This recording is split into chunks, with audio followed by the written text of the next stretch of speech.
Hello and welcome to Perspectives on the Voice of America. I'm Dimiake Mwakaliele.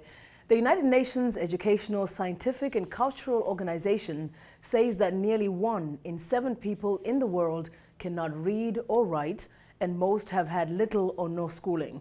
In Africa, UNESCO says 33 million children are not enrolled in school and millions of new teachers are needed, partly due to the AIDS pandemic sweeping the continent.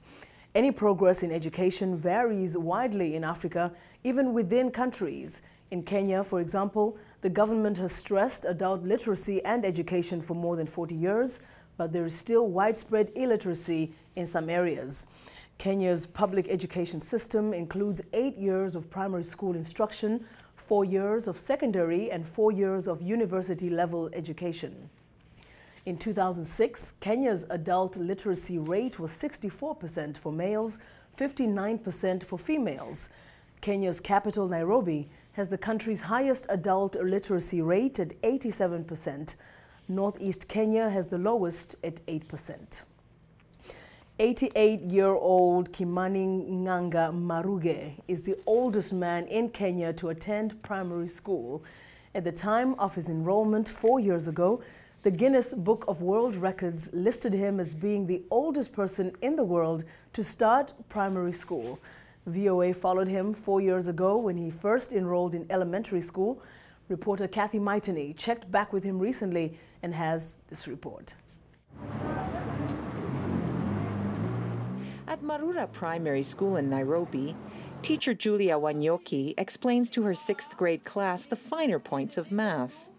One student is particularly interested. He dreams of becoming a doctor one day. But for the moment, Kimani Nganga Maruge is trying to master the art of drawing right angles. Maruge is 88 years old. He enrolled in school in 2004 following the government's decision to offer universal and free primary school education. Watu wote wale wahubiri. I was shown by God to go to school.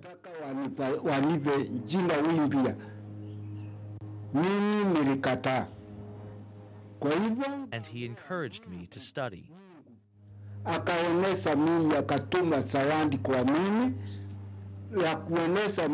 That is why I am back in school. Maruge is a great-grandfather. He says his main reason for enrolling in primary school was to learn how to read the Bible. The preachers misled people. That is why I wanted to learn how to read the Bible. I wanted to learn to read the Bible because I wanted to see where it could take me.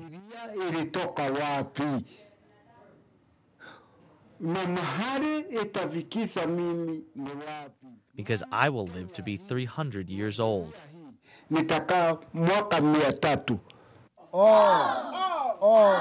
Maruge began his education in Western Kenya in the town of Eldoret. 1 year into school, he went to New York City to speak to a United Nations session on the importance of free primary education. Earlier this year, his studies in Eldoret were interrupted by the post-election violence that rocked the country.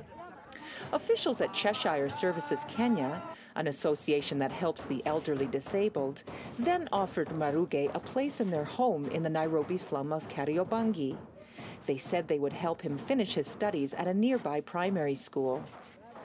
Maruge is in his element at school. He says his fellow students are like his children. During lunch hour, he regales his peers with stories from when he was a fighter in the Mau Mau independence movement of the 1950s.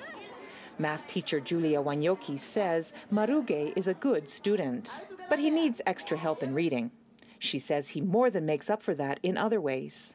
He's an inspiration, such meaning that even if I look at myself, even I feel I should not be comfortable with my education, how far I've gone. I need to even to learn more so that I can advance. School is out for the day. After hours of learning, Maruge heads home to do his homework and to dream about his future. Kathy Maitani for VOA News, Nairobi. What an inspiring story. And that's it for today. For more on literacy and breaking news from Africa and around the world, please go to voanews.com. Excuse me. Also would love to hear from you, so drop us a line at africatv@voanews.com. Until tomorrow, I'm Dimiake Mwakalialie for the Voice of America.